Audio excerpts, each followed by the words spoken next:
Today, let's talk about in-hospital use of beta blockers for critically ill patients with acute heart failure, whether and when to initiate.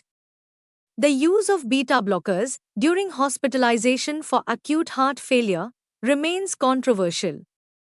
This study aimed to investigate whether beta blocker use is associated with a reduced risk of mortality in critically ill patients with acute heart failure and to determine the optimal timing for initiating beta blocker therapy.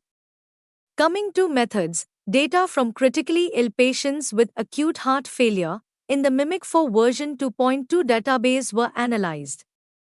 Baseline characteristics, laboratory tests, comorbidities, vital signs, and medication usage at admission and during hospitalization were collected to perform inverse probability of treatment weighting.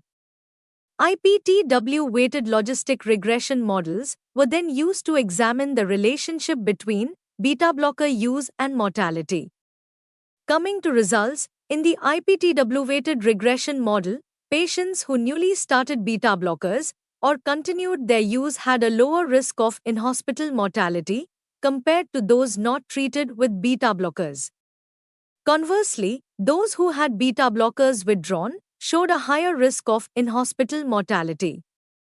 Among beta blocker users, compared to patients treated before admission and who received their first dose within 48 hours of admission, those who were not treated before admission but started after 48 hours had a similar mortality risk. However, patients previously treated with beta blockers who initiated therapy after 48 hours and those not treated before admission but started within 48 hours had a lower risk of in-hospital mortality. In conclusion, the use of beta blockers during hospitalization for acute heart failure is associated with a reduced risk of in-hospital mortality, and withdrawal was associated with an increased risk of mortality.